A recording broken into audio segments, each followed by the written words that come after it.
صلى الله وسلم عليك يا رسول الله وعلى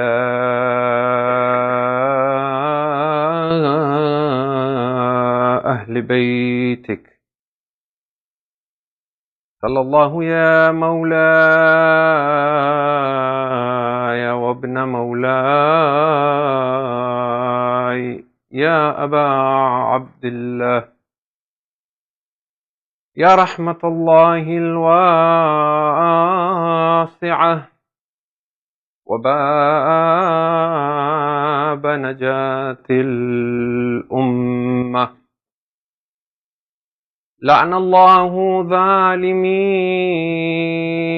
لكم من الأولين والآخرين.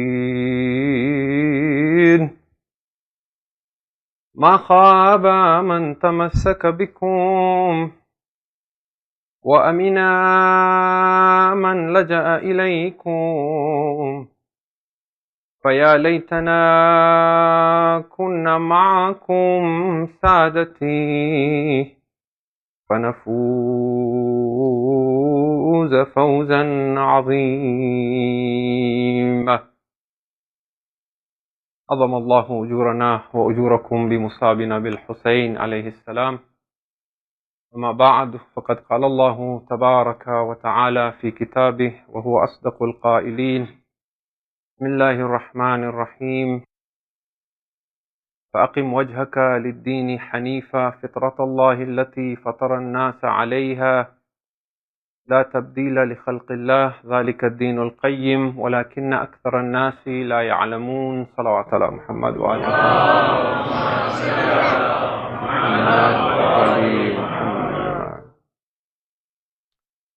Tonight is the night of Ashura, and I do understand that on a night such as this, our hearts only wish to mourn and to grieve. But we said from the very first night of Muharram that the movement of Sayyid al-Shuhada alayhi salam was to awaken the fitrah of insan, to awaken humanity. And it is for this reason that we are discussing a subject that is spiritual in nature. And because we still have to complete this discussion within our 12 nights, I will give you the trouble of listening to this discussion again tonight for about half an hour, inshallah, and then we will come to Masa'ib for the night of Ashura. I would also like to mention that there have been some questions that have been coming to me on this subject time and again. Some questions have been repeated again and again. One question that has been asked to me by at least 5 to 7 people now is: what is the relationship of tabi'ah and fitrah to the nafs and nafs al-ammara and nafs al-lawama? And there are other such questions as well. Some are simply a request to clarify some statements I made. It may be a statement like comment I made last night to say that there are individuals who go for Hajj, and upon return, because of the exhaustion, because of the hardship they face, because of the crowd and the rush they encounter there, not because they do not love the Kaaba or they do not regard Hajj as important, but because of the hardship, they may consider that they would like to, and that's why I said they say we will go for Umrah now. They don't say we will never go back to Mecca. But with Hussein, because of the love and the attraction, and obviously it is not an environment where you are obligated to do certain wajibat, there is always that desire to go back. So there is such things where individuals have raised concerns and wanted me to clarify. I will inshallah try and clarify all these questions and concerns on the last night when I do a conclusion. If I do it now, we will digress too much, and particularly tonight, because we want to cover our discussion very quickly. We will do this inshallah Wednesday night or Thursday night, inshallah. If you can recite aloud salawat ala Muhammad.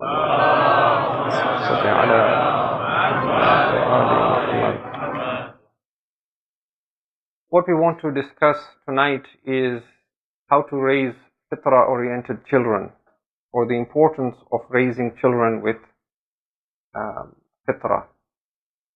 And we wish to base our discussion largely on a very popular hadith that says, "Al-waladu amirun sab'a sinin, wa abdun sab'a sinin, wa wazirun sab'a sinin, thumma khallu sabilahu."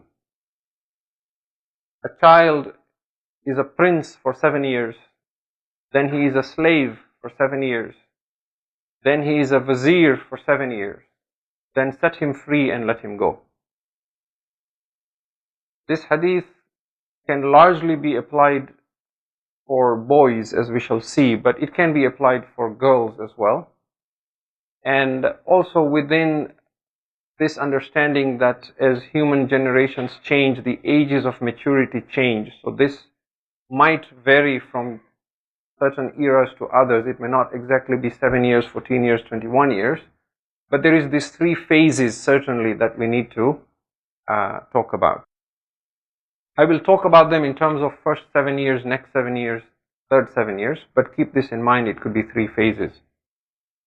What the hadith is telling us in relation to our discussion on tabi'ah and fitra is that in the first phase of your child's life, in the first 7 years of your child's life, treat them like a prince, treat them like a king, meaning let them express their tabi'ah freely.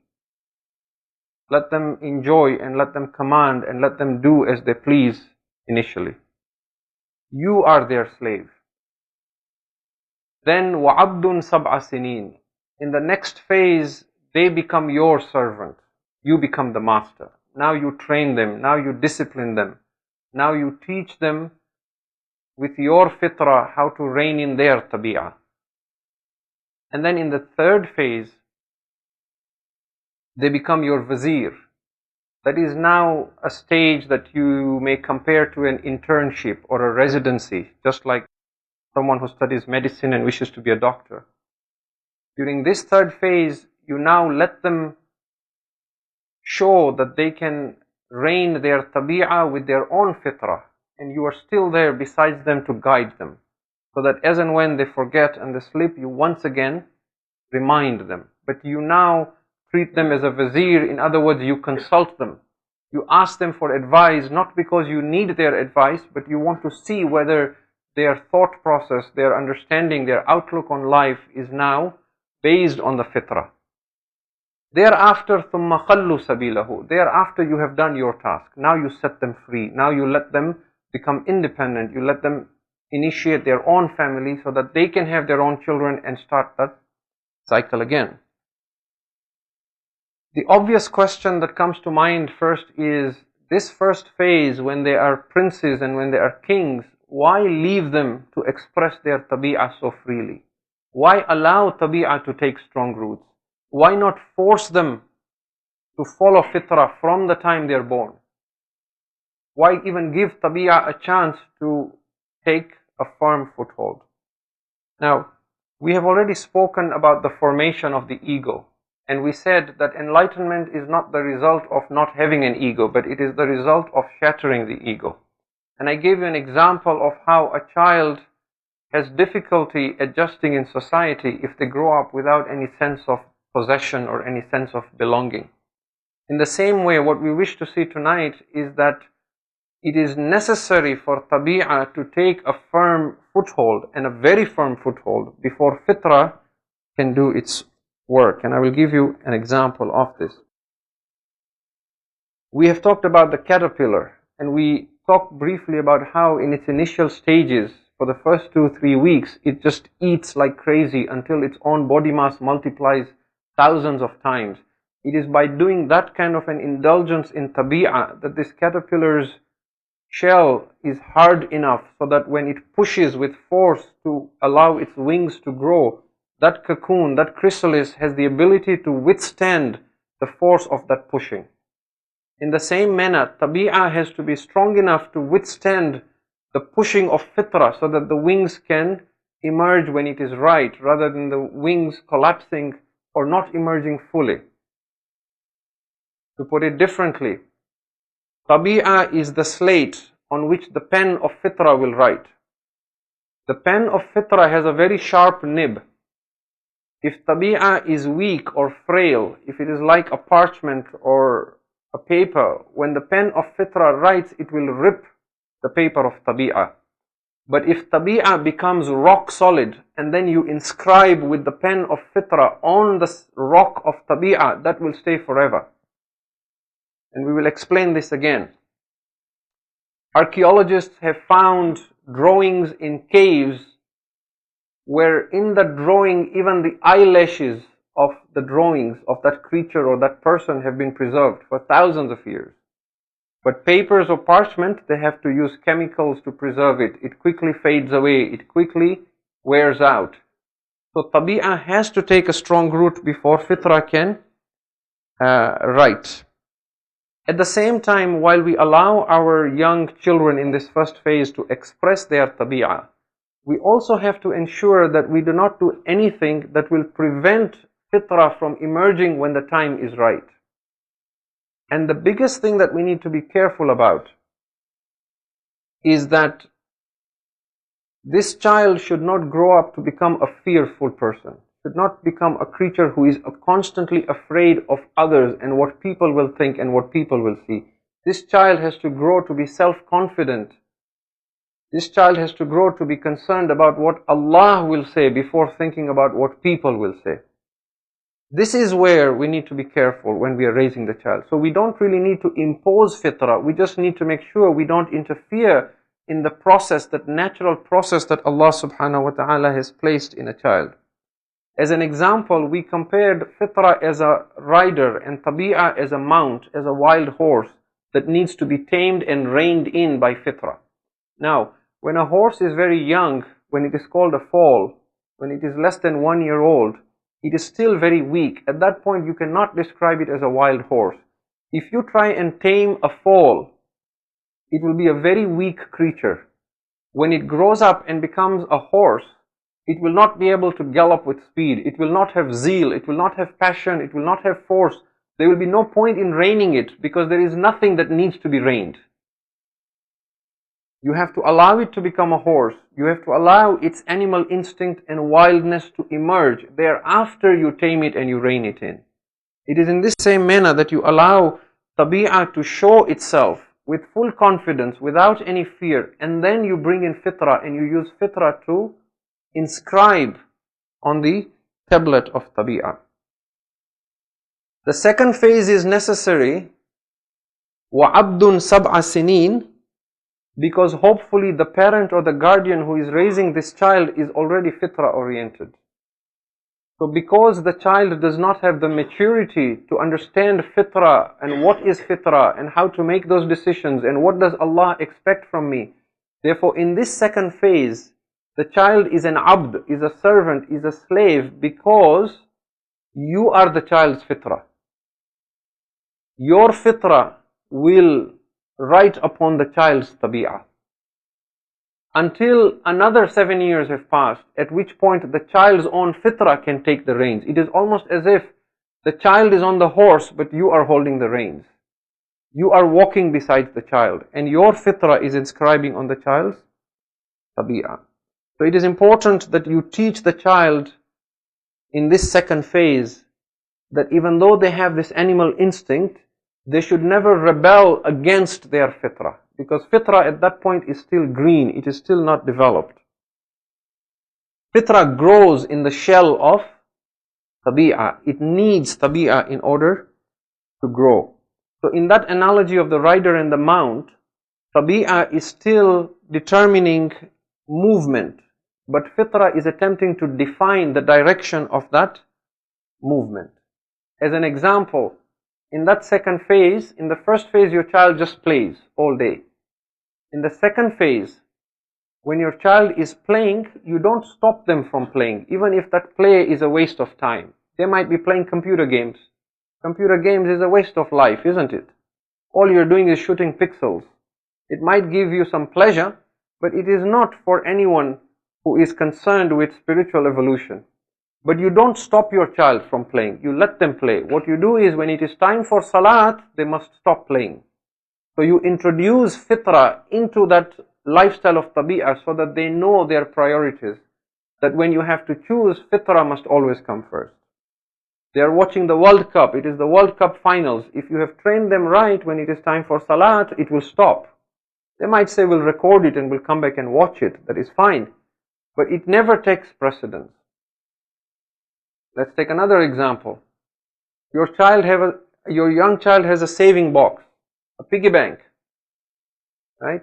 Putting coins in is very pleasurable to insan, because it is the same pleasure as you get when you deposit a check in the bank or when you see your paycheck. But taking the coins out of that saving box is very painful. Unless you make provisions from before and you teach the child that every time you have $1, you will put 10 cents in charity and 90 cents here. Now you are reigning tabi'ah with fitrah. So you do not deny the child what tabi'ah wants. You simply use your fitrah to guide that child. Thereafter you come to the third phase. At this point, trying to force the child with your fitrah and your understanding is pointless. It may even be dangerous, because at this point, in the example we gave yesterday, when fitrah is trying to be born and a tabi'ah-oriented leader is trying to stop it from emerging, it is like trying to stop a fetus from being born. In the same manner, trying to deny your child to express his own fitrah is trying to deny the fetus from being born. So you now let him decide. What you do is you encourage him to make decisions based on fitrah, but you let his own fitrah guide him. At this point now, in the third phase, which in our breakdown of age would be from the ages 14 or 15, 16 onwards, you cannot expect unquestioning obedience from that child. Instead, you can guide them by asking the right questions. And this is where we as men always fail, because we see ourselves as the head of the family, so we need to be obeyed. Therefore, we attempt to force the child. You do it because I said so. Never mind how I raised you, but because I said so. Women, on the other hand, learn that this is not the way to get what you want. They know that when you want to get something, you don't use force. There is a way to get it. For example, many a times our wives know that we like to feel good that I am the head of the family and I make decisions, right? Some of us may even have a sign at home that says, I am the boss of this house and I have my wife's permission to say so, okay? But women know this, that you as a man want to feel good about being the head of the family. That is why your wife, if she is clever, she will never tell you, do this, do that, I want this, I want that. She will put it as a question. Do you think this is a good idea? It plants the idea in you, it becomes your idea. You adopt it. Now when you say, let's do this, you think it's your idea. You feel good, you feel empowered, you feel you have made the decision. She still gets what she wants. But this is wisdom. Your child has to be taught the same way. Instead of forcing your child and saying, don't do this, don't do that, suggest, ask a question, plant an idea. The most resilient virus is an idea. If you plant an idea in someone's mind, even if they disagree, they will never be able to remove that idea from their mind. It will stay there. So if you keep planting the right ideas in your child's mind, then even after they leave home, their fitrah will guide them, because you have planted the seeds of fitrah and not the seeds of tabi'ah.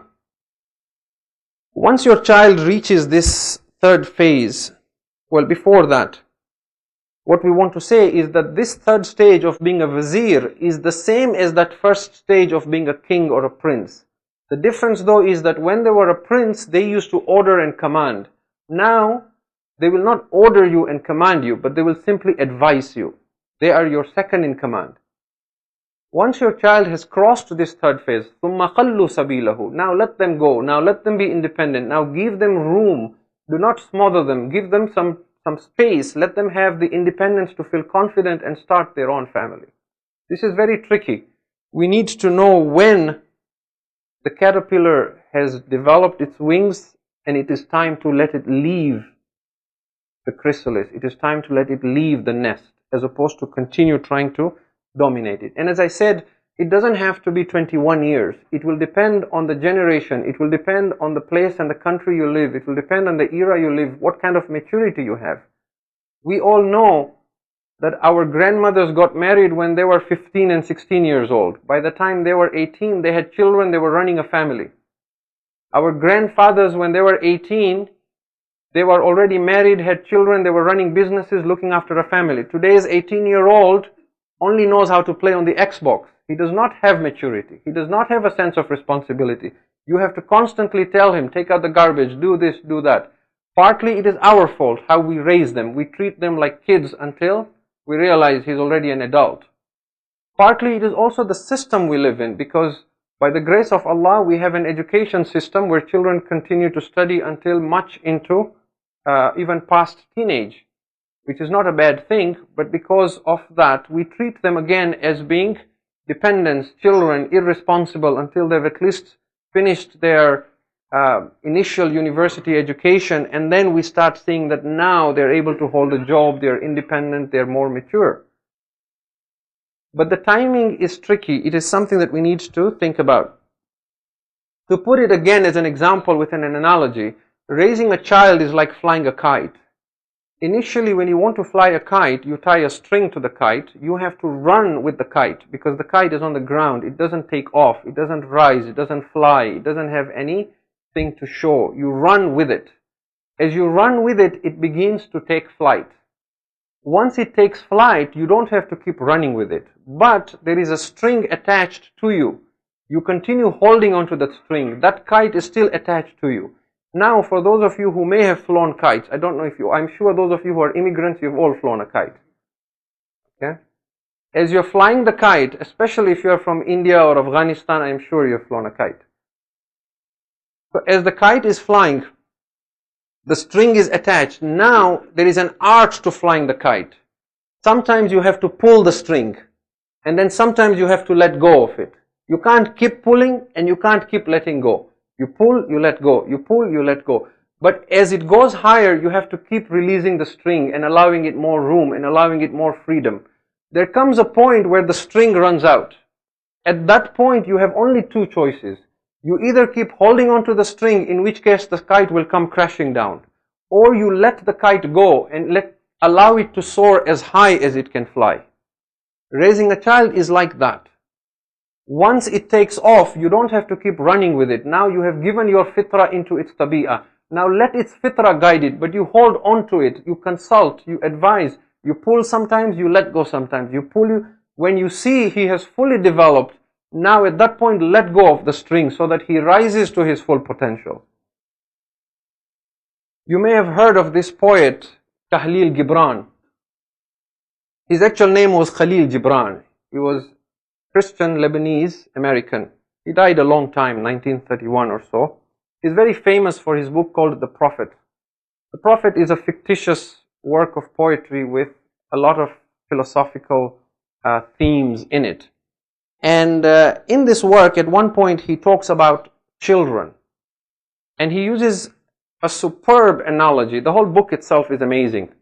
And you can find it actually on the internet. If you just search The Prophet by Khalil Gibran, you'll find it. He gives this beautiful analogy where God is the archer. You, the parent, are the bow in the hand of the archer. And the arrow that flies through the bow is your child. So the archer uses you, the bow, to release arrows into the future. Now, look at the words he says. He says, you are the bows from which your children as living arrows are sent forth. The archer sees the mark upon the path of the infinite, and he bends you with his might that his arrows may go swift and far. Let your bending in the archer's hand be for gladness, for even as he loves the arrow that flies, so he loves also the bow that is stable. Just as God loves your child that flies, He loves you if you are stable, if you are fitrah oriented. Now, I don't know if any of you have ever tried archery. Try it sometimes. When you hold a bow in your hand and you string it with the arrow, When you pull the arrow back, if you try to release the arrow by pulling the arrow and then letting go of it, it will not go. It will in fact hurt you. It might even leave a welt on your hand. The art to it is that you hold the bow, you pull the string, and then you very slowly release your fingers. You don't pull, you just release your fingers. And when the time is right, when you have left the arrow just right, it slowly slips out of your hand and flies. And the more smoothly you can do this, the better the flight of that arrow to its target. In other words, it is not for you to determine where your child will go. It is for Allah. If you submit to Allah as a parent the way a bow submits in the hands of the archer, the arrow will find Allah. It will find its mark. Its fitrah will guide it. But it is when the bow has its own will that is against the will of the archer, and the bow wants to do something other than what the archer wants to do, that is where the arrow suffers. Your child suffers and does not find Allah and becomes tabi'ah oriented because you are standing between the arrow and the archer. So, let's come back to the second phase. When a child, this would be now, around the age of 14, that would be now the third phase. The age of 14 is also interesting because at that point, for boys, that is around the time when they attain puberty as well. That is the time of their bulugh. That is the time when they attain physical maturity as well. So up until this point, their tabi'ah was largely driven by some limited pleasures, like food, for example, or playing games and so on. But now they're becoming an adult. All the possible tabi'ah needs are emerging in them. So the mount now will show its full force. That is why it is important that by the time they get to that age, you have planted the right seeds of fitrah that will now guide it. While tabi'ah will gallop for survival and for the fulfillment of its physical needs, fitrah discovers the world and finds its purpose. Think about this for a moment. If you have a horse and you have reined it and you have tamed it and trained it properly, while the horse gallops with full speed only because it is a physical need, because that's what it does not know where you're going or why you're going. It is only doing what it is meant to do. You, the rider that sits on it, you are the one who sees the world. You are the one who discovers the place. You are the one who enjoys the scenery. You are the one who knows the destination you're going to. The horse does not know. It is simply your mount. In the same way, if your fitrah is in place, your tabi'ah will find its career, your tabi'ah will fulfill its physical needs, your tabi'ah will eat and marry, your tabi'ah will procreate, your tabi'ah will find new careers, your tabi'ah will travel and see the world. But what will really gain experience, what will really evolve is your fitrah. It is your fitrah, your soul that will evolve, because your fitrah is the one that is the rider. That is the one that will take all those experiences of career, of work, of traveling, of migrating, of marriage, of children, and learn from that and evolve spiritually. That is why it is so important that when tabi'ah erupts with full force, once your child has matured physically, fitrah has to be in place.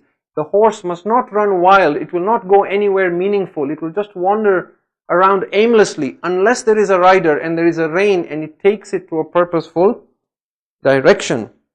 Fitrah will not be satisfied with simply this world. It will seek something loftier. And when it does that, it will take tabi'ah with it. It will soar with it. It will lift the whole body, just like we said, a butterfly lifts the worm with it and takes it. The wings of a bird takes the body of the bird with it. And because it has fitrah, it will see that this world is just a glass bead. It is not the real gem. So it will seek something loftier than what its tabi'ah seeks. If the fitrah is asleep, then I become a rider who only wants what the horse wants. But if my fitrah is awake, then now there is something human. The mount is simply a means. The rider is awake. The rider seeks something loftier than just physical needs. Physical needs are then not done or met simply because it is an animal instinct within me, but they are done with purpose. They are done with meaning. The constant preoccupation of the rider is the evolution of the soul, the metamorphosis, the race against time, for the wings to emerge, not just to fulfill a need because it is a need. So if it is my career, Tabi'ah wants to be a doctor because there is lots of money in it. Fitra wants to also be a doctor but to save lives. There is a more noble profession than being a doctor, and that is being a teacher. Because the prophets and the Anbiya were teachers. There is no profession on this earth that is more noble than that of a teacher from an Islamic perspective. But when Tabi'ah wants to be a teacher, it wants to be a teacher because there is summer vacations and there is what else? Let me see. Traveling. Teachers would disagree, however, and I know we have many teachers in the community. So when Tabi'ah wants to be a teacher, it says, be a teacher. Get summer holidays and you get to travel.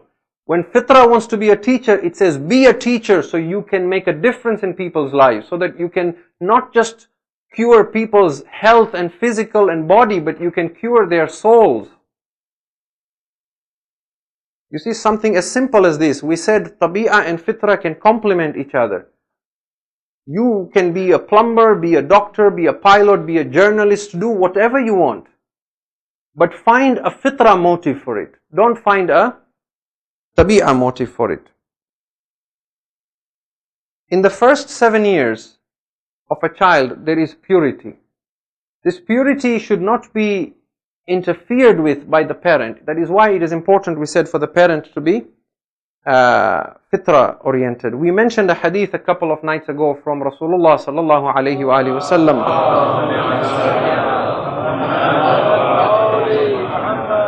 that he said, "Kullu mawludin yuladu ala fitratil Islam." Every child that is born on this earth is born based on fitra. It is the parents who interfere in this vertical movement. They come in horizontally and distort that progression of that child. So it is important to keep that purity in the first 7 years. In the first 7 years, a child is very pure. It is after this first phase, in the second phase, that they learn rivalry, that they learn deceit, that they learn to be greedy, that they learn envy, that they learn jealousy, that they learn to lie, that they learn to hold a grudge, that they learn this idea that you are bad, I am good, I will not forgive you. Look at children in the first phase. They will fight, within minutes they make up, they start playing again. We say it ourselves as well, right? When little children are playing, don't interfere as parents. Let them fight. They will make up. They will play, fight few minutes, they're playing again. If only we had been like that as adults. But we cannot, because we are egoically driven. We need that fight in our mind as drama that we can play again and again, because it is comforting for our ego to know that I was oppressed, wrong was done to me, and I need to be avenged. So we keep doing that again and again and again in our minds. The ego is not so solid, not so insecure in the first phase, and then it starts emerging more so in the second. So, وَعَبْدٌ سَبْعَ سِنِينَ, that second phase, when your child is a servant, that servitude is good, provided the person upbringing the child, the parent or the guardian, is fitra oriented. That means that parent also obeys Allah and is concerned about what is Allah's opinion on this matter. And as we said, at this point, the child's tabi'ah is being reined in by the parent's fitra and not by their own fitra. And if the parent is fitra oriented, then obedience to someone who is fitra oriented is the same as obedience to Allah subhanahu wa ta'ala. We said in the third stage, when you give the child free rein to express their own fitra and allow their fitra to determine how they will use their tabi'ah, we said this is like an internship or a residency. But during an internship or a residency, that intern also needs a doctor besides him who constantly guides him. That is why you need a parent who is fitra oriented. Now, not all of us may be fitra oriented. Some of us may be still trying to go that way. Some of us may never hear about this. This is why we need teachers. This is why you need to take your child to the madrasa. This is why we need alims. But we need to teach our children to be comfortable around alims. We teach our children to admire and look up to movie stars, but we don't do that with scholars and alims. They are afraid of them, they are intimidated. And I do understand that sometimes the fault is from the alim side, because there may be alims who want to keep that distance because they see that as a way in which they keep their respect and honor. So there may be somebody out there, I don't know, who might say, you know, kiss my hand and then go away. But many of the ulama are not like that. It is like the police. In our land, we teach our children to like the police. We teach them to be comfortable with the police. The police try to befriend them. They go to schools. They talk to the children so that the children love them. The children look up to them. The children admire them. And through that, they will obey the law. They will also want to become law-abiding citizens and possibly also law enforcement officers. But there are many parts in the world where the police symbolizes something corrupt and children are taught to be afraid of the police. Because in those countries, if you look at the police and he sees you looking at him, he'll arrest you. Why were you looking at me? Many of us are immigrants. You know what I am talking about. So we must not train our children in such a way that they are even afraid to look at the alim, because he might look at me and say, why were you looking at me? We must teach them so that they are very comfortable with them. That if we are not fitra oriented, they become their mentors. They become their role models. But we must provide every avenue, every opportunity to our children to get that opportunity to be fitra oriented. Whether it is sending them to an Islamic school, whether it is making provisions for such schools to exist, whether it is sending them to the madrasa, or whether it is bringing them to the mosque where they are constantly in touch with that which is sacred and fitra oriented.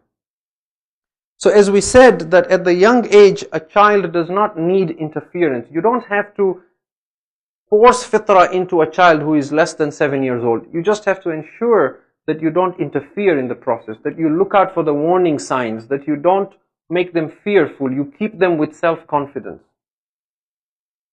It is like the gauge in your car.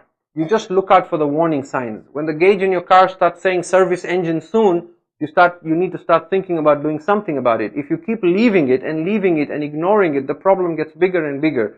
There could come a time where you could lose the car altogether, right? So when the first time your child says a lie, the first time your child tries to take something that is not his or hers, or tries to steal, that does not mean you come down on them like a ton of bricks. That is simply a warning sign. That doesn't mean your whole engine has collapsed. No. Their tabi'ah has not yet gotten used to being reined in by fitrah. But you watch for these signs, and then you use love and care to tend for that and to help them. But timing is very important, that the child should not have this anxiety and fear. Some of the ulama even give this example, that in the days of Rasulullah sallallahu alayhi wa alihi wasallam,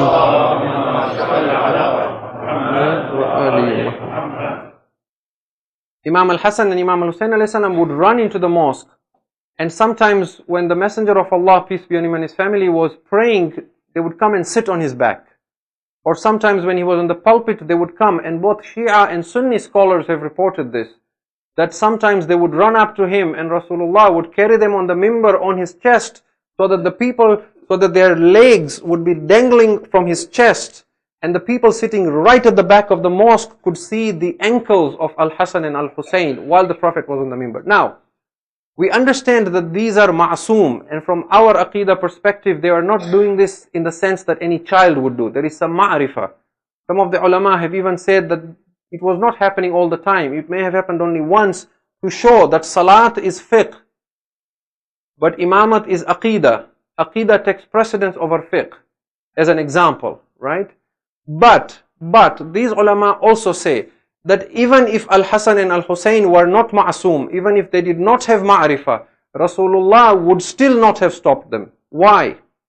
Because if you stop the child at that age from expressing freely his self-confidence, you make him fearful.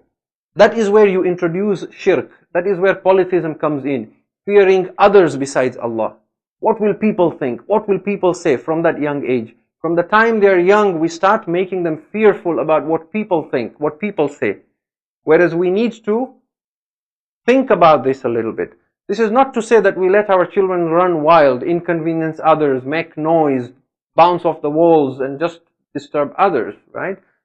It is true that it takes a village to raise a child, but typically you need the consent of the villagers. So you cannot do this unilaterally and impose your child on others and say, my child is learning to solidify his tabi'ah, so he's just going to do what he wants, right? If your child is causing inconvenience to people, for example, in the masjid or wherever, you can remove the child from that position not to inconvenience others, but do that rather than scaring the child, making him fearful, scolding him constantly, punishing him, don't do this, don't do that all the time. This makes the child fearful, because the child is not mature enough to understand fitra and tabi'ah and what is the ihtaram of salat, what is the ihtaram of masjid. They can't understand this. The only thing they can understand is be afraid of people. People don't like it. What will people say? That's all they can comprehend. So it is important that we don't instill fear in them. If we can make sure that they do not become fearful, greedy, attached, and afraid of people, then we set a fitra, a tabi'ah base that is smooth, on which fitra can write very clearly. To put it differently, a young child needs to learn the meaning of La ilaha. It needs to create a tablet, a tabi'ah base of La ilaha, that there is no other God. And then when this child attains maturity and puberty and starts understanding fitra, then the pen of fitra will write on it illallah. We hinted at this a couple of nights back. We said Allah is always with you. He is always attached to you. You do not need to find Allah. When was Allah absent or lost or missing that you need to find Him? The problem is the attachments that are blocking us between us and Allah, that sit between us and Allah. You simply remove these veils. So when you raise a child without fear of other than Allah, then you have paved the way. You have taught him La ilaha. There is no other God. There is none other to be feared. There is none other to be adored. And then fitra will write illallah. It is the same with addictions. You remove addictions, and then what remains is the love and the addiction to Allah subhanahu wa ta'ala. If this is not done, then the child will grow up to be a child of contradictions. The child will become pretentious. The child will become complicated in his thought process. The child will become hypocritical. He will do things only to please you, but behind the scenes he will do something else. He will pray salat when you are at home, but when you are not at home, he will not pray salat.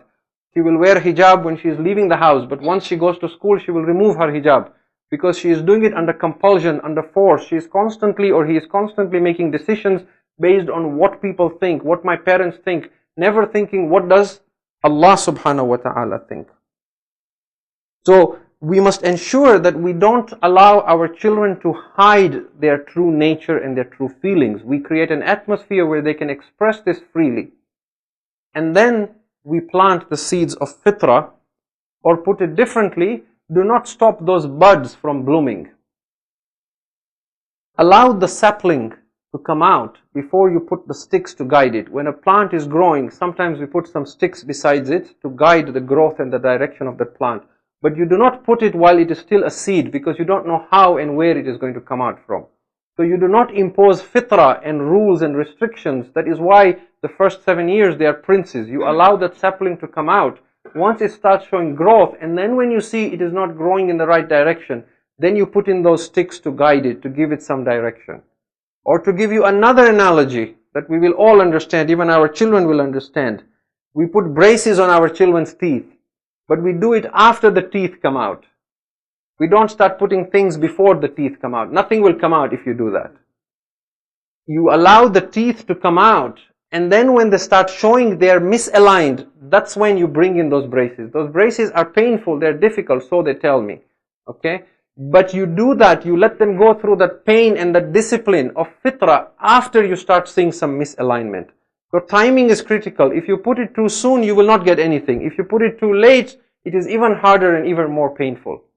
That is why raising the child can be tricky if you're not constantly keeping your eye on when is the right time to introduce fitra in this child.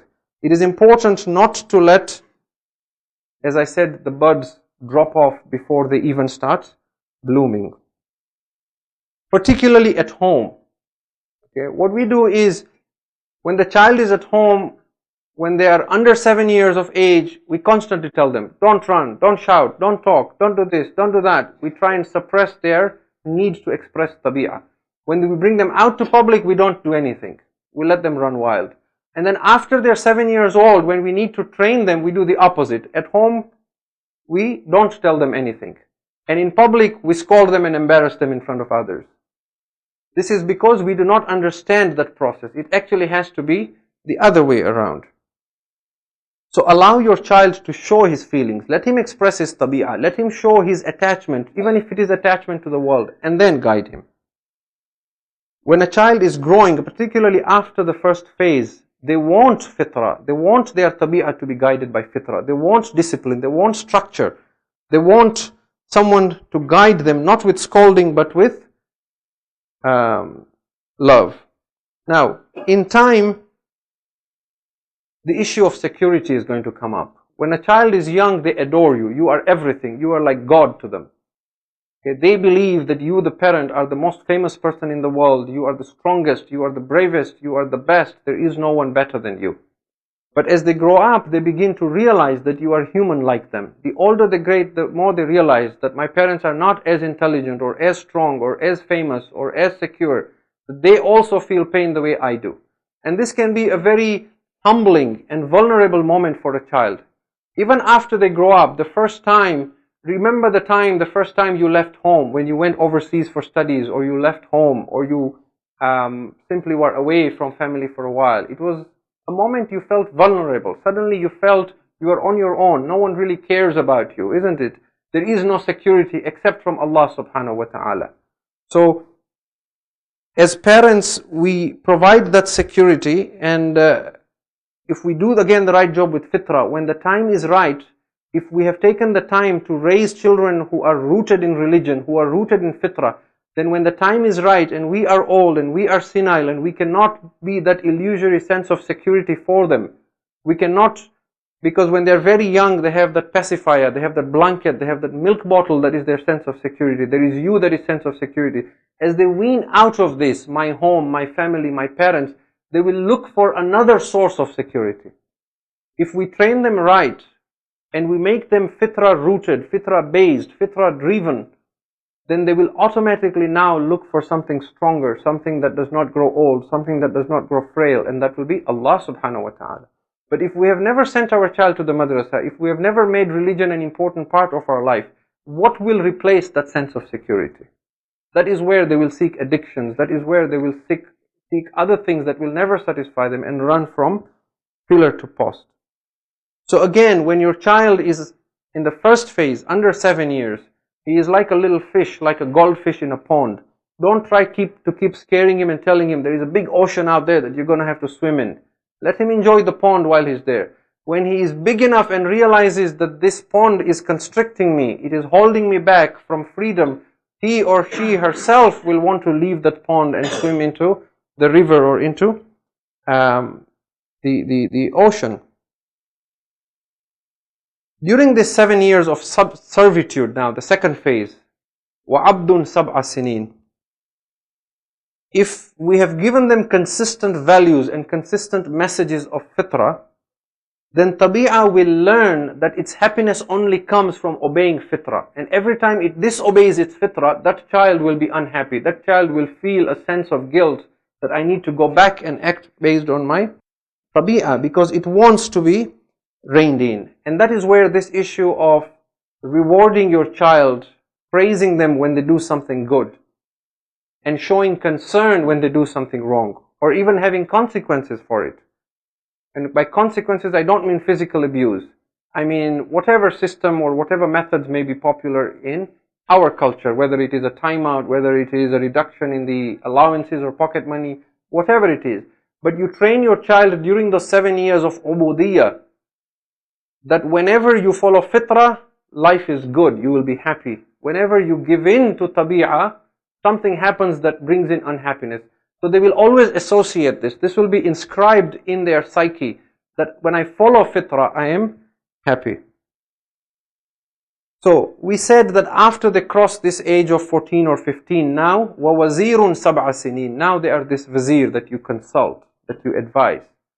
So based on this, I'm coming towards a conclusion. I just want to briefly mention here the issue of knowledge. How we deny our child fitrah sometimes. We know by now that denying our child fitrah is wrong, and that giving them this opportunity for their fitrah to emerge is the greatest wealth you can ever give them, even more important than giving them education. So I want you to think about how you guide your children in matters of career when they're thinking about taking a career. Think about the questions you ask them. Remember what I said, the most resilient virus is an idea. The kind of questions you ask is planting those ideas. Before you ask your child, this career you want to do, how much money will you make? How much will it cost to do this? What kind of a work will you do when you do this? Will you have to leave home or stay with us? Before you ask these questions, ask them, how does this affect your hereafter? How will you help humanity with this career? How will you help Islam with this career? Once you have put these ideas in your mind, now let your child choose the career he wants. Whether he chooses to be a plumber or a doctor or a journalist or a pilot or whatever he chooses to be, he will nurture that idea himself. His fitrah will nurture it. And somehow he will find a way to use any career in any profession to serve Allah subhanahu wa ta'ala and to find Him through serving Allah's creation and humanity. So this is again very important. Teach your children that their greatest asset is their fitrah. This inner given, God-given consciousness that speaks to them whenever they do something wrong. This must never be allowed to die. And as long as this is alive, it will give them courage. Again, I'm coming to a conclusion, but you will remember in the early lectures we said that fitrah is courageous. Fitrah is not afraid of death. Tabi'ah, it fights for survival. Tabi'ah is a coward. Tabi'ah flees from pain. So tabi'ah lacks courage. So as I said, when your child is growing up in the initial years, the reason why you don't instill in them fear of people is because you want them to be courageous. You want them to be self-confident. Now look at how this shows itself when you raise a child who is more connected to the unlimited source, Allah subhanahu wa ta'ala, and takes energy from there, versus raising a child who takes his energy and strength from society and from people. And I gave this example this morning actually when I was talking to some children at the school here. That sometimes we raise a child who might wear hijab, but when she goes out, she is ashamed. She is thinking, everyone else around me is not wearing. What will people think? This is fear of what people think. The problem is in the earlier ages when she was still very young, the fear of people was stronger in her than the fear of Allah. Or take another example that I gave. In summer we all go for picnics. Then we go to a park. When it is time for salat, we ourselves are ashamed to pray salat in public because people will look at us and laugh at us. So we wait and go home and pray late and hide in our room so that people may not see us. When we do that, how do we expect our children to have courage?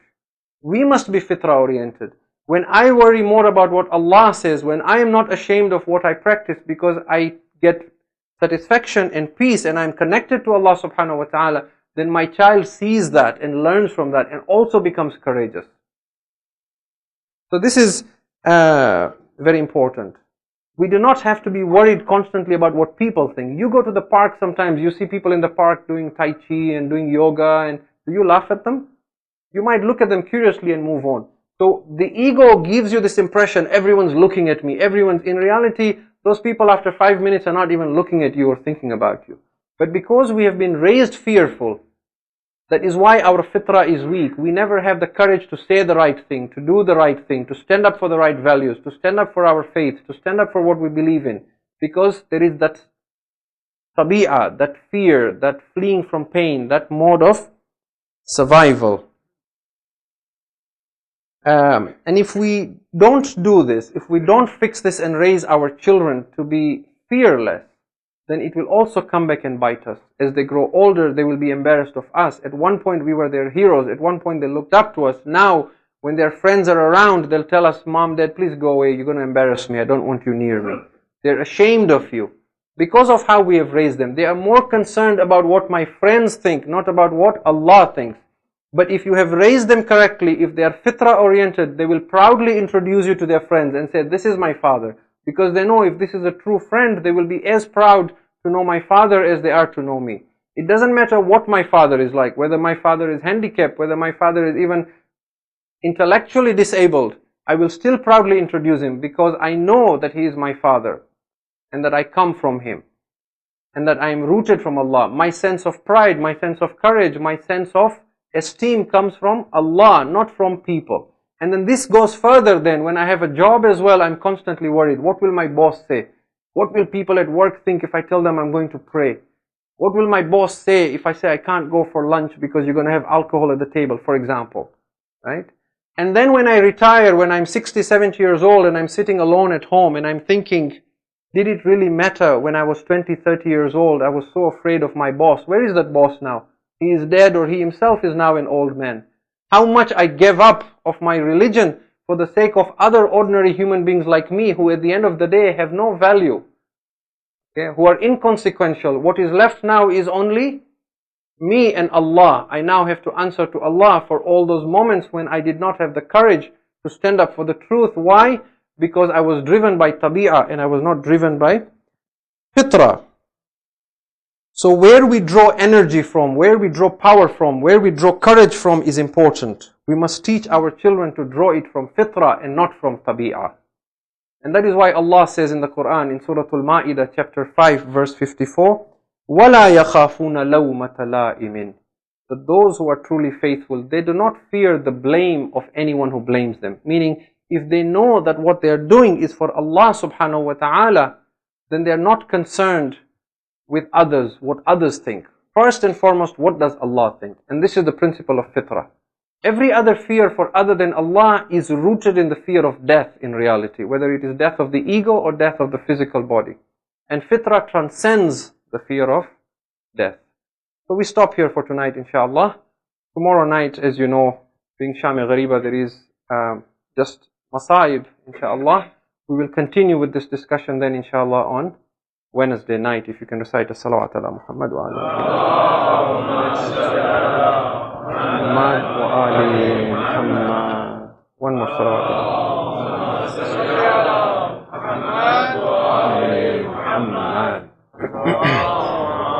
Salli ala Muhammad wa ali Muhammad. Laylat Ashura, the night that we have been waiting for. Laylatul Azah, Laylatul Musibah. This morning, the 9th of Muharram, is known as Tasu'ah.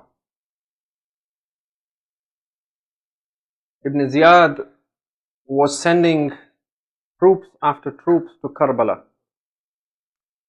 And there were numerous letters that were being exchanged by Umar ibn Sa'd in Karbala with Ibn Ziyad in Kufa. Umar ibn Sa'd knew who Hussein was. He therefore did not want to kill him if he could get the world and the power he wanted and still get away without killing Hussein. It was only when he had to choose between the world and the hereafter that he decided he will take the world. On the 9th of Muharram, Ibn Ziyad sent his final troop to Karbala with the most wretched men of the time, known as Shimr Dhil Jawshan. When Shimr came to Karbala on the 9th of Muharram, he came midday. He brought a letter from Ibn Ziyad that said to Umar ibn Sa'd that I am fed up with your attempts to delay fighting Hussein. You must therefore immediately fight Hussein unless he surrenders and comes to me and pledges allegiance to Yazid. Immediately. And if you cannot do this, then you must hand over the power of the entire army to Shimr. Shimr was second in command after Umar ibn Sa'd. When Umar ibn Sa'd saw this letter, that is when he said to Shimr, I will kill Hussein, but I will not let you take this army. This was his greed. So they formed a small army that immediately came to the Khayyam of the Ahlul Bayt alayhimus salam with the intention to start the war. Their intent was to start fighting that same day. As soon as Shimr arrived, they wanted to go and start fighting. When the clamor of the horsemen was heard, Hussein alayhi salam said to his brother Abbas, Abbas, go and see what it is they want. And that is when Abu al-Fadl al-Abbas came to them and said, what is it you have come for? And they said, we have come to ask Hussein that you either surrender immediately or we kill you right now. And Abbas alayhi salam said to them, wait here while I go back and ask. This was the jalalat, this was the haiba of Abul Fadl al-Abbas, that if he said to them, wait, no one would move an inch forward, because as long as Abbas was there, they knew they could not do that. It was almost as if he drew a line in the sand and said, don't cross this line if you value your life. By Allah, if Karbala had not been a desert and if that line had remained, then the hijab of Zainab would not have been taken, because that line that Abbas drew would have remained. Abul Fadl al-Abbas came to Imam Hussein and said, this is what they have said.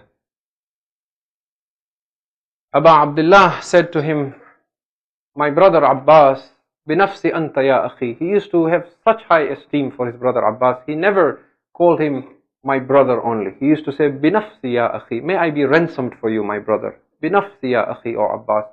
Go and tell them, Hussein loves worshipping his Lord. Hussein wants one more night to pray. Hussein was not asking for muhla in reality. He was giving them muhla. Because if this would not have happened, then Hur would not have come the next day.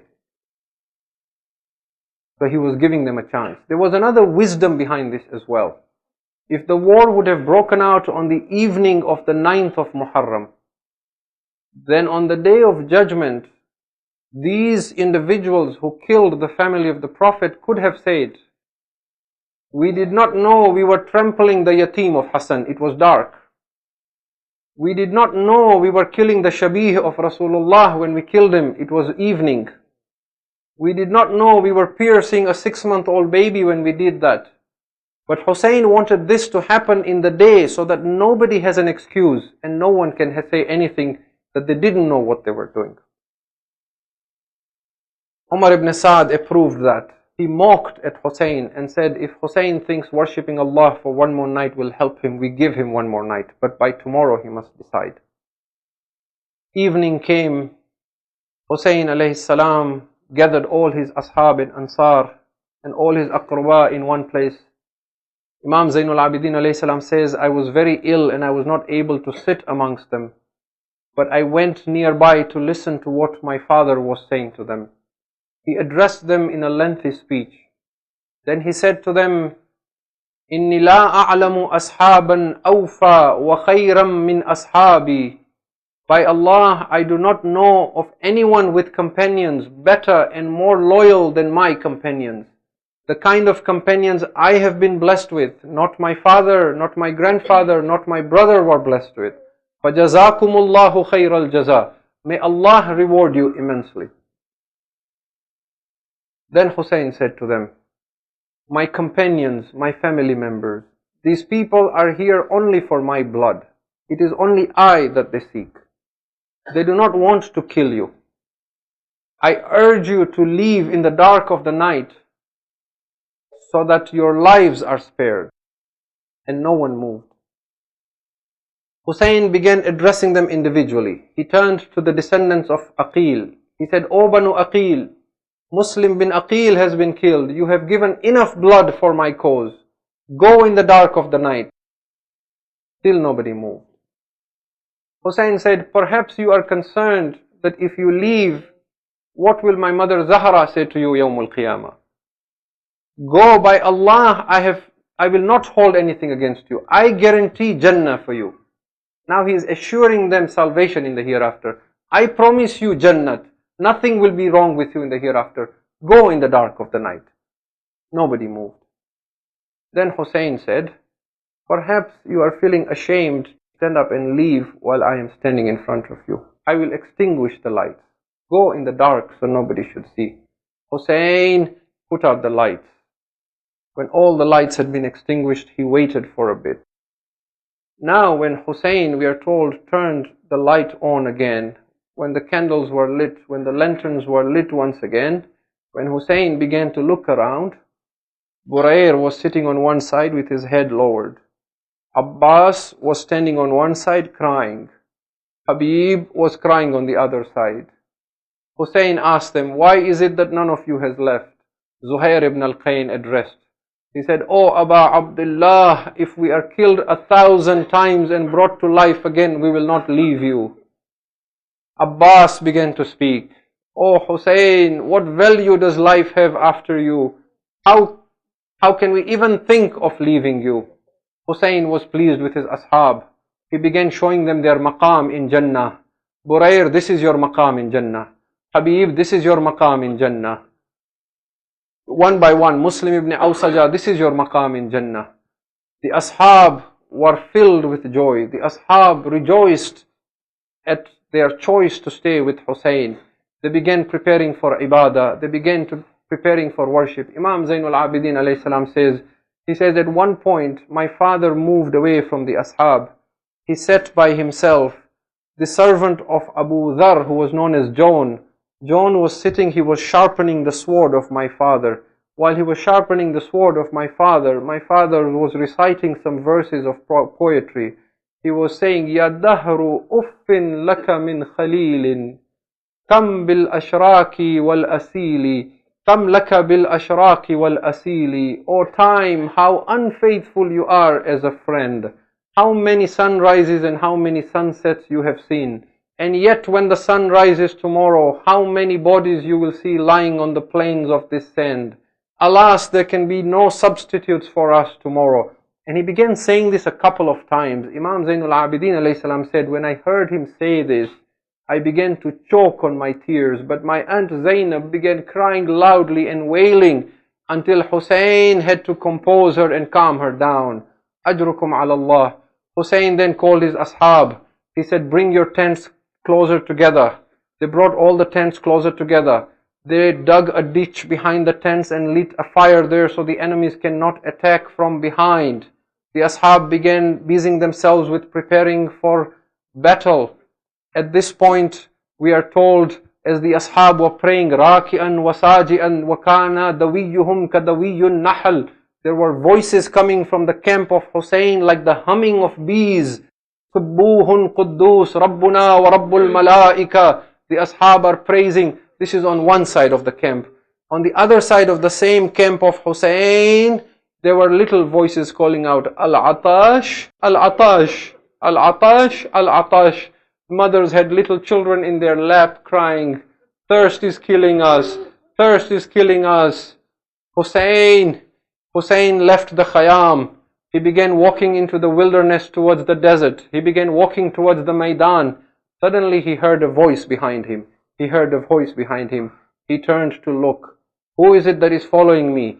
He turned to look. Hilal bin Nafi' is following him. Hilal, why are you following me? Hilal says to Hussein, Mawla, I was afraid that if you go alone into the wilderness, someone might attack you. I wanted to protect you. That is why I am following you. Hussein said, Hilal, come with me. Hussein took hold of the hand of Hilal. He began walking around the desert of Karbala. He took him to one spot. Hussein began crying. Hilal began asking, Mawla, why do you weep like this? He said, Hilal, this is where my Qasim will be trampled tomorrow. Then he took him somewhere else. Again Hussein cried there. Hilal said, Mawla, why do you cry here? He said, Hilal, this is where my Akbars will be hit with a spear. He took him somewhere else. Hilal, this is where the mashkiza of Sakina will be torn. Hilal, this is where my infant child's throat will be pierced. At one point, Hussein came to a place. He began talking to Hilal, but Hilal was not listening to him. Hussein turned to him. Hilal, I am talking to you, but you are not listening to me. Why are you distracted? Hilal said, Mawla, I am trying to listen to you. I am trying to listen to you. But there is a voice of a bibi that is crying here. I can hear a voice of a mother crying, saying, Ya Hussein, Ya Hussein. Hilal, this is my mother Zahra who has been following me from Medina. Ajrukum ala Allah. Hussein returned to the camp. Hussein began walking around the camp. He came to one side of the camp. He saw the ashab were gathered. Habib was speaking to the ashab and telling them, O ashab and ansar of Hussein, tomorrow we must sacrifice our lives first before others. He came to another part. He found his family, the Banu Hashim, had gathered. Abul Fadl al-Abbas was telling them, O Banu Hashim, tomorrow we, the family of the Prophet, must sacrifice our lives first. Hussein went further. He saw his sister Zainab sitting with her two sons, Aun and Muhammad, saying, Aun, Muhammad, tomorrow do not hold back from sacrificing your lives. You are the grandsons of Jafar al-Tayyar. Hussein went further. He saw Farwa saying the same thing to Qasim. Hussein may have come to the tent where Rabab was sitting. Rabab would have been rocking her child and saying, Ay Kash, my son Ali, if you had been older, you too would have gone to the Maidan and sacrificed your lives. I would say, Rabab, have you forgotten when you left Medina and Asghar did not want to leave Fatima Sughra? Hussein has already told Aliyun al-Asghar, my son Ali, when I call out for help, do not hold back and come to me. Aliyun al-Asghar is the sacrifice of Hussein. He is the youngest but the greatest mujahid of Hussein. Ashair, this child was so young, he was barely crawling, he was not even walking. Ashair says, Jahan mein aake wo bin chale chala bhi gaya. Jahan mein aake wo bin chale bhi chala gaya. Zami taras gayi asghar ke naqshe pa ke liye. The day of Ashura came. Hussein gave sacrifices one after the other. When all his ashab had become shaheed, when all his ansar had become shaheed, when Abbas had gone, when Aliyun al-Akbar had gone, Qasim and Aun and Muhammad had gone, when no one was left, the books of Azah say, Hussein went into the tents of his ashab. He saw the tent was empty. There was no one in the tent. Then he went to the tent of the Banu Aqil. There was no one in the tent. He went into the tents of the Banu Hashim. There was no one in the tent. Hussein came out and stood in front of the tents. He raised his hands and said, Hal min nasirin yansurna? Is there anyone left to come and help us? Hal min mughithin yughithuna? Is there anyone to come and rescue us now? Suddenly he heard wailing and cries from the tents of the women. He came to the women and said, Why do you weep? I am still alive. They said, Mawla, when you are calling out, Hal min nasirin yansurna? Aliyun al-Asghar threw himself from the cradle as if in response to your cry. Hussein said, Bring my baby to me. Let me go and ask these ashqiya for some water. Perhaps they will quench the thirst of my child.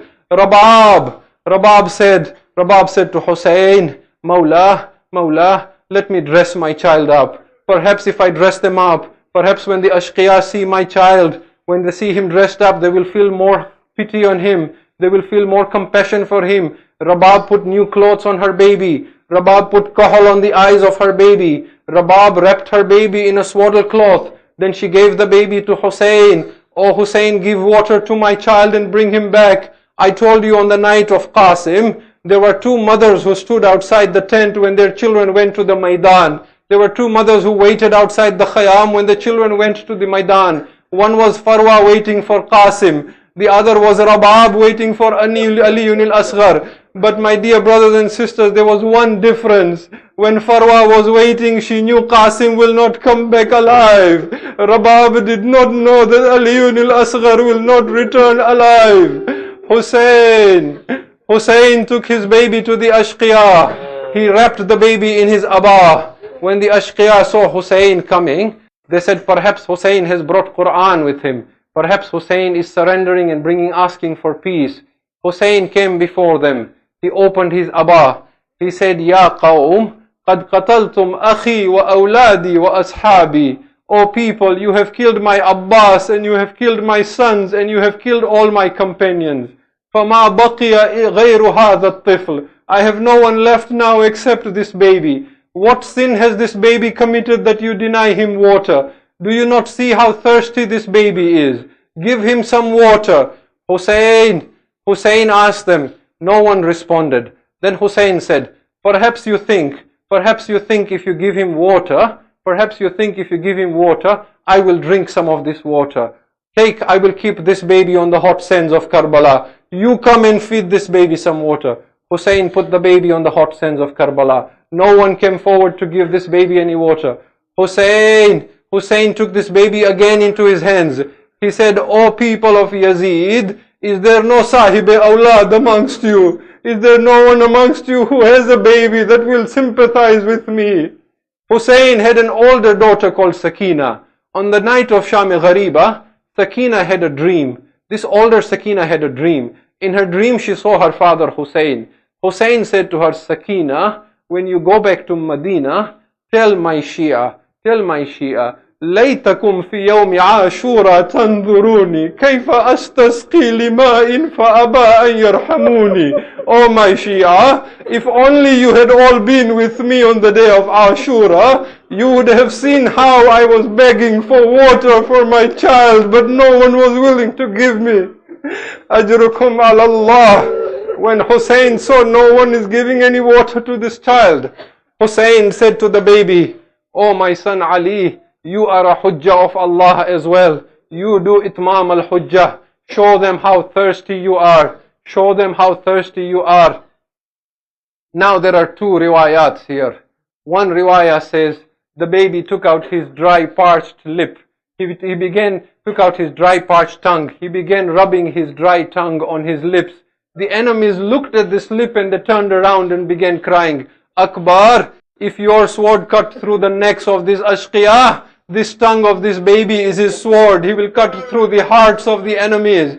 Another riwayah says that Asghar, when he wanted to show how thirsty he was, they give the example. They say when you take a fish out of water, at first it jumps from one side to the other, fighting for life. Then at the last moments of the fish, when it doesn't have any strength left, it opens its mouth slowly, then it closes its mouth slowly. It opens its mouth slowly, then it closes its mouth slowly. Ali al-Asghar was so thirsty. The baby would open its mouth a little bit, then it would close its mouth a little bit. Then it would rub its tongue on its lips. The enemies turned their face and began weeping. Oh Umar Asad, why are you putting us through this? Umar ibn Sa'd called Harmala. Harmala, iqta kalam al-Hussein. Harmala, stop this right now. This baby will create a revolution in this army. We have come this far, we must complete this. Harmala, what is the dhulm of Harmala? Do you know what is the dhulm of Harmala? Understand the dhulm of Harmala in this much only, that when Mukhtar was catching the ashqiya of Karbala, every time one of them was caught, people would come to Imam Zainul Abidin and tell him, Yabna Rasulullah, Hasin bin Namir has been caught. Yabna Rasulullah, Umar ibn Sa'd has been caught. Yabna Rasulullah, Khuli has been caught. Yabna Rasulullah, Shimr has been caught. And every time they told this to Imam Zainul Abidin, he would say, Alhamdulillah, has Harmala been caught? Alhamdulillah, what is news of Harmala? Has Harmala been caught? This is the dhulm of Harmala. Harmala went up to an elevation. He took a spear that was three-pronged. He took an arrow that was three-pronged. This arrow was used to slaughter a camel. The Arabs, when they slaughter a small animal, they call it dhabiha. But when they slaughter a camel, they call it nahar. This arrow was used for the nahar of a camel. Harmala went to an elevation. He took the arrow and strung his bow. He aimed at the baby. The arrow fell down. He put the arrow again on his bow. Again it fell down. He put it again on the bow. Umar ibn Sa'd said to him, Harmala, what is happening to you? Why is your hand shaking? Why are you not able to kill this baby? Harmala said to Umar ibn Sa'd, Yabna Sa'd, come and stand where I am standing. I can see a woman standing outside the Khayyam. My heart tells me this is the mother of the baby. Every time I raise the bow and the arrow, she takes a step forward. But Harmala turned a blind eye at Rabab. He made the neck of Asghar his mark. He shot the arrow. The arrow went screaming through the air. As the arrow hit Asghar, as the arrow came to the child's neck, here again there is two riwayah. One riwayah says, فَانْقَلَبَ السَّبِي عَلَى يَدِ أَبِيهِ فَذُبِحَ الطِّفْلُ مِنَ الْأُذُنِ إِلَى الْأُذُنِ وَمِنَ الْوَرِيدِ إِلَى الْوَرِيدِ. The arrow came piercing Asghar. It entered through one ear and left through the other ear.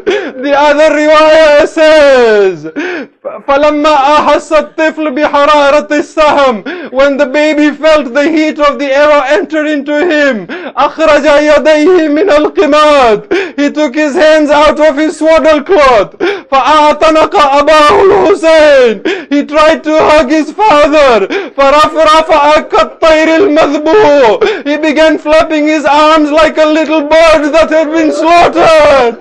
The baby too was tormented and cried, غريب Hussein, Madloom Hussein. Hussein! I do not know how Hussein removed the arrow from the baby's neck, but now I understand what the Arbab of Azza mean when they say Hussein wo madloom hai, jise rula rula ke mara gaya. Blood spurted from the neck of Asghar. Hussein took the blood of Asghar in his hand. Hussein wished to throw the blood of Asghar to the heavens. A voice called out to him, Hussein, if this innocent blood comes towards us, it will not rain on this world again. Hussein wanted to spill the blood of Asghar on the earth.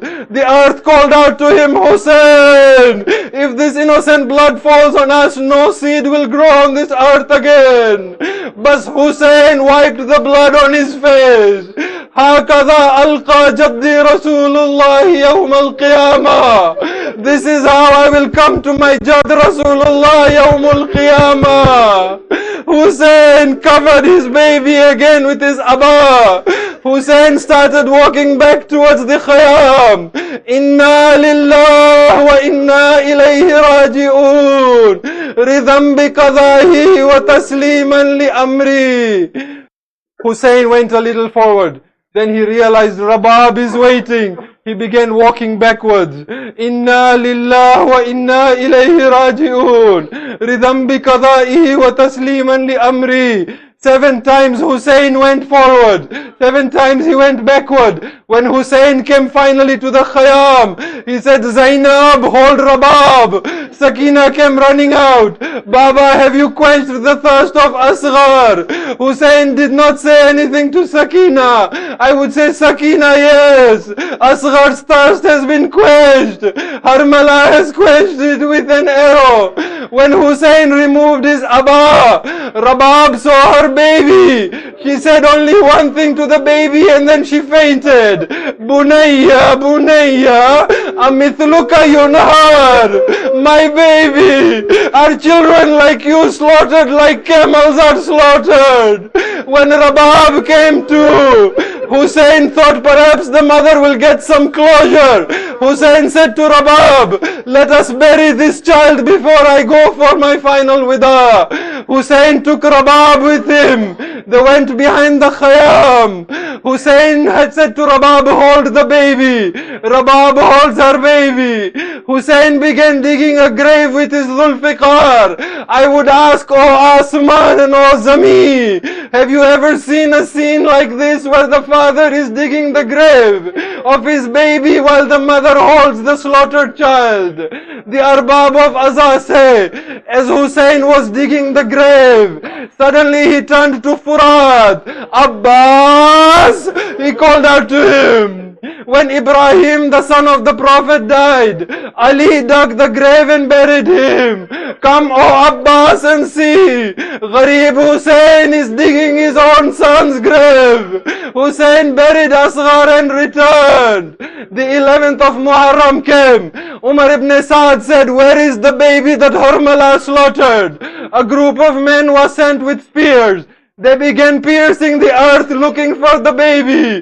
Rabab's heart must have stopped when she saw a spear disappear into the earth of Karbala. When the spear came out, her baby was on the spear. My child, why are you being slaughtered a second time? Wa Aliyah, wa Asghara, wa Husayna, wa مظلومة